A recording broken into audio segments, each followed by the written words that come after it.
Well, this is a very important story. So this is the DHS Secretary, or the DHS Ministry of Truth. Now, there are two sides to this story. Both the fact and the headline is it's shutting down. So that's good news for all of us. What's the official name? But the Misinformation Governance Board? Disinformation Governance Board, also known as the Ministry of Truth. Here's what's interesting, though. Here's how the Washington Post reported it. Let's put this up there on the screen. Taylor Lorenz, of course, is the one who got the scoop. She says how the Biden administration let right-wing attacks derail its disinformation efforts. A quote-unquote pause of the DHS newly created board comes after its head, Nina Jankowicz, was the victim of coordinated online attacks as the administration struggled to respond. As you said at the top of our show, what the hell is going on at the Washington Post? The clear headline news of this is Biden administration, quote unquote, pausing, AKA shutting down the Disinformation Governance Board as a result of public outcry.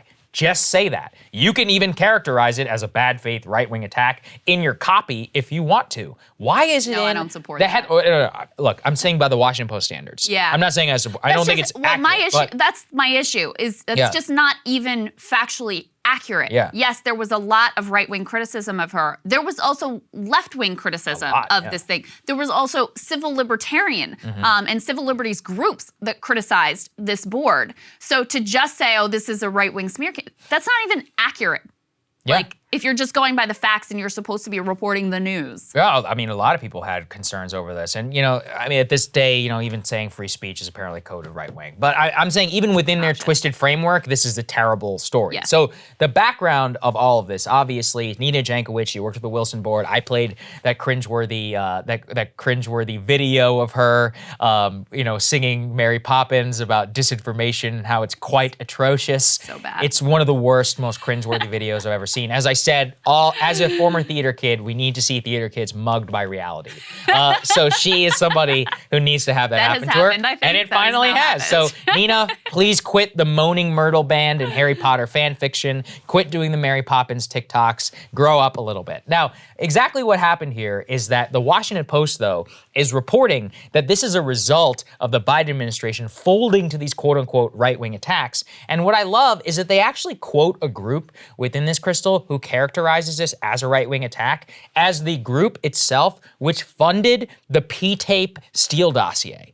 So I'm like, you are literally quoting a group which funded and pushed official disinformation and quoting it and saying that this is a result of a right-wing attack against the so-called Disinformation Board. Just call this what it is. It's a censorship board.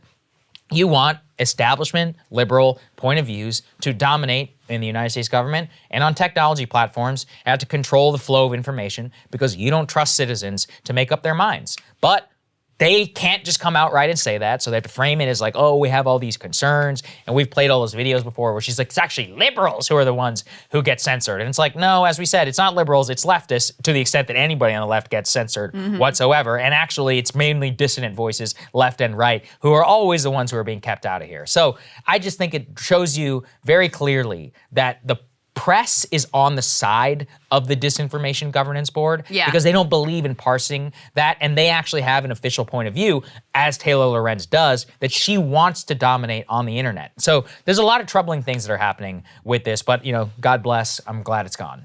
There is so much to say about this article. First of all, she doesn't even mention the fact that one of the primary issues that people took with Nina Jankowicz is that she herself was a purveyor of significant misinformation, including buying into the whole like, oh, it's the Hunter laptop story is just like Russian disinformation. So that's number one.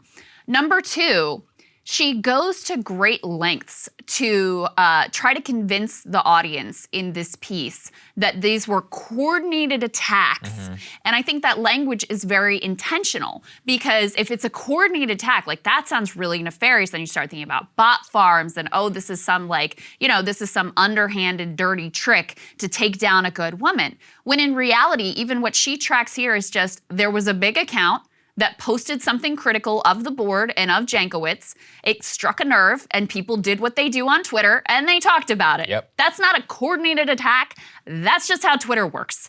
And if you didn't expect that you would be mocked for your cringe Mary Poppins video, I don't know what world you're ultimately living in. You could also, there's the dishonesty of just framing this as coming from the right, which, listen, a lot of it came from the right, but it was not exclusively from the right. That also is very dishonest within this piece. And then the issue that I consistently have with Taylor Lorenz is, you know what?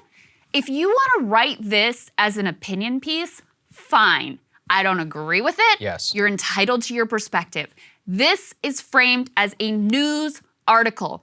It is based in zero facts. It is pure propaganda. And she tries to convince people that there was this coordinated plot which did not exist. So that is really, really disingenuous. And to the point of the pieces that she leaves out, go ahead and put this New York Post piece up on the screen, which, New York Post was actually way more honest here in their portrayal. They say that Biden puts disinfo Mary Poppins on ice, which is funny. But they actually have the honesty to point out that, among other things, she had the terrible idea of letting verified, so blue check Twitter users edit other users' tweets. Yep. Terrible idea that we're getting from this quote-unquote expert on misinformation. She repeatedly tried to spread doubt about the New York Post reporting about Hunter Biden's notorious laptop, telling the AP in October that it should be viewed as a Trump campaign product. She also pushed the since-debunked claim in 2016 that then presidential candidate Donald Trump had a tie to Kremlin-linked Alpha Bank, an allegation at the center of an ongoing trial of the Clinton campaign lawyer. So all of that is fair game. All of it is fair game. I'm not a big fan of digging up everybody's old tweets and judging them for life, but when it's relevant to the job that you have been appointed to, yeah, that actually matters. And of course. The last thing I'll say about this that really irritated me about this entire conversation, not just Taylor Lorenz, but especially Taylor Lorenz, is she tries to have it both ways. She tries to say, I don't know what people were worried about. This board was no big deal. They didn't have any real authority. And also, though, frame it as this is some grave blow to the fight for truth.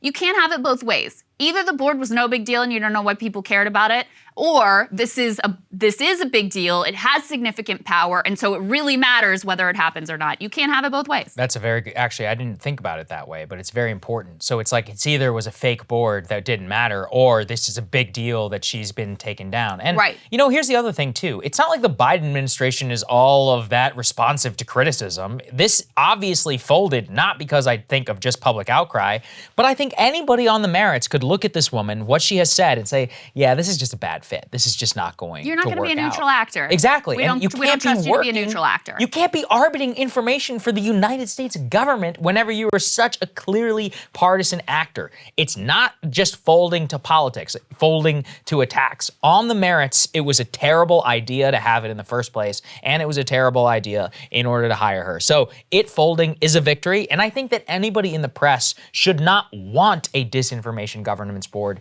period. So the fact that they are using and defending it, and that it's Taylor in particular that makes it somebody who's a proponent of it, just shows you their actual ideology and their agenda. I want the government to be responsive to public criticism. Yeah, I wish. They rarely are. Right, yeah. They actually were responsive to public criticism here, and that is a very good thing. And the next story, actually. Such a bad idea. Cable news is ripping us apart, dividing the country, making it impossible to function as a society, and making it impossible to know just what is true and what is false.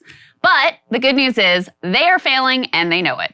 That is why we're building something new, a new mainstream, a healthier one, something more trustworthy, something that we are going to need in one of the most pivotal times in American history. We are building up here for the midterms, for the upcoming presidential election, but we need your help. So if you can help us out by becoming a premium member today at breakingpoints.com, we're trying to change America for the better and the entire world. So what are you waiting for, guys? Go to breakingpoints.com and sign up and help us build a new mainstream.